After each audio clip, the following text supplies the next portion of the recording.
গীতায় লেখা আছে, যখন তুমি কষ্ট আর কটু কথা দুটোই সহ্য করতে শুরু করবে, তখন বুঝবে তুমি বাঁচতে শুরু করেছো।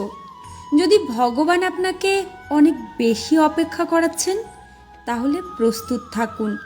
তিনি আপনাকে আপনি যা চেয়েছেন তার থেকে অনেক বেশি দিতে চলেছেন। জীবন নিয়ে বেশি ভাববেন না। যিনি আপনাকে জীবন দিয়েছেন তিনি কিছু না কিছু ভেবেই দিয়েছেন। শ্রীকৃষ্ণ বলেছেন, কাউকে দুঃখ দিয়ে আমার কাছে সুখ কামনা করো না, আর কাউকে যদি ক্ষণিকের জন্য সুখ দাও, তবে তোমার দুঃখ নিয়ে তুমি চিন্তা করো না।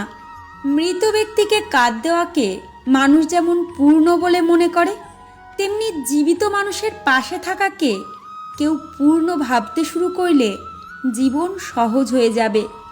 আমাদের অকারণে কোনো মানুষের সাথে দেখা হয় না। আমরা কিছু মানুষের থেকে শিক্ষা পাই, আবার কিছু মানুষের থেকে জ্ঞান পাই।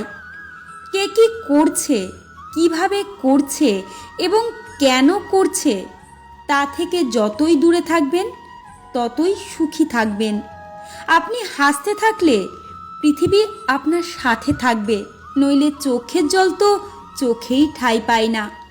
যদি কেউ আপনার ভালো কাজকে সন্দেহ করে, তাহলে কষ্ট পাবেন না, কারণ সন্দেহ সর্বদা স্বর্ণের বিশুদ্ধতার উপরেই করা হয়, কয়লার কালো দাগের উপর নয়।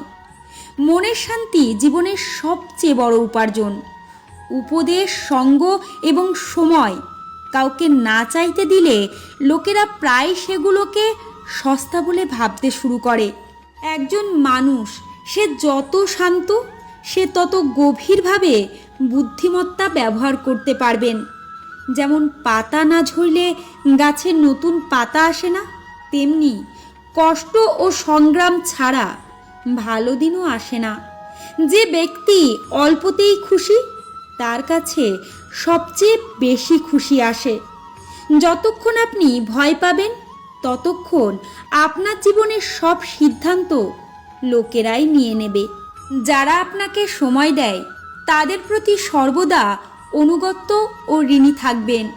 জীবনে অহংকার করো না, কারণ ভাগ্য সব সময় বদলায়। যেমনটি আয়না একই থাকে, শুধু প্রতিচ্ছবি বদলায়।